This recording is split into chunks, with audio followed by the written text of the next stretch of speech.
There are up to 4 options on how to display the timecode on a clip.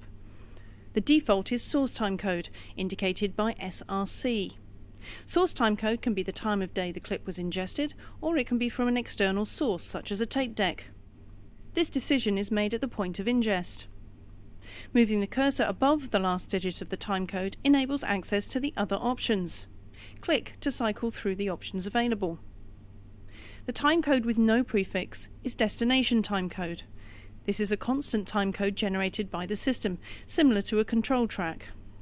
It will remain constant through a clip regardless of any editing or timecode breaks. TOD is time of day and must first be activated in the F1 menu under Clips to make it available for selection. This is normally the time of day the clip was ingested to the server and may or may not match SRC. The white arrow will hide the timecode display completely. The display options are always available and can be changed at any time. Typing in figures should always be done on the numeric keypad at the end of the keyboard if possible. This is because the numbers above the keyboard have functions already mapped to them.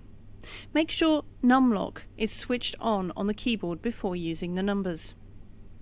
To jump to a timecode, just type the timecode you require and press Enter on the keypad, not the keyboard. For example, 10:01:05:00 and Enter, and the cursor jumps to that timecode. If the timecode you type does not exist, the cursor will not move. The most common mistake is to not include frames when typing in the timecode. For example, 10:01:05 doesn't exist, so when I press Enter, the cursor doesn't move. The dot on the keypad can be used in place of the colons separating the figures in the timecode.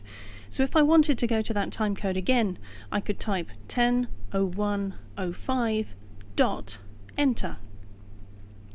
To move the cursor by whole amounts through the clip, press either plus or minus before typing the amount you want to move by. This displays a slightly different on-screen keypad compared to the one for timecode, indicated by ink and deck at the top of the keypad. This keypad works in frames, but dots can also be used to move by whole amounts. For example, plus 10 Enter moves the cursor 10 frames forwards. Plus 10 dot Enter will move it 10 seconds forwards. You can use 2 dots for minutes and 3 dots for hours. This can be used with your in-out marks to quickly mark sections of a set length.